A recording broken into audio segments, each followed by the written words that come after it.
আসসালামু আলাইকুম এভরিওয়ান। সবাই কেমন আছেন? আশা করি সবাই ভালো আছেন। দীর্ঘদিন পরীক্ষা থাকার কারণে একটু ব্যস্ত ছিলাম, যার জন্য নিয়মিত ভিডিও আপলোড করতে পারিনি।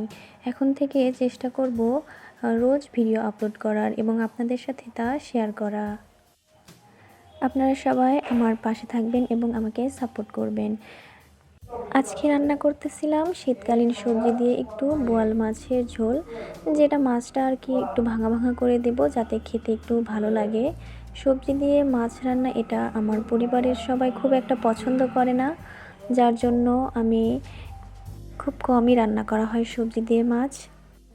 কিন্তু এভাবে রান্না করলে কিন্তু খেতে অনেক মজা লাগে। আমি প্রথমে কিন্তু সবজিটাকে একটু কষিয়ে নিয়েছি, তারপরে মাছ দিয়ে আবার ভালোভাবে কষিয়ে নিয়ে ঝোল দিয়ে দিয়েছি। আপনারা এভাবে কে কে খেয়েছেন অবশ্যই কিন্তু কমেন্টে জানাবেন। তো সবাইকে ধন্যবাদ, সবাই পাশে থাকবেন এবং সাপোর্ট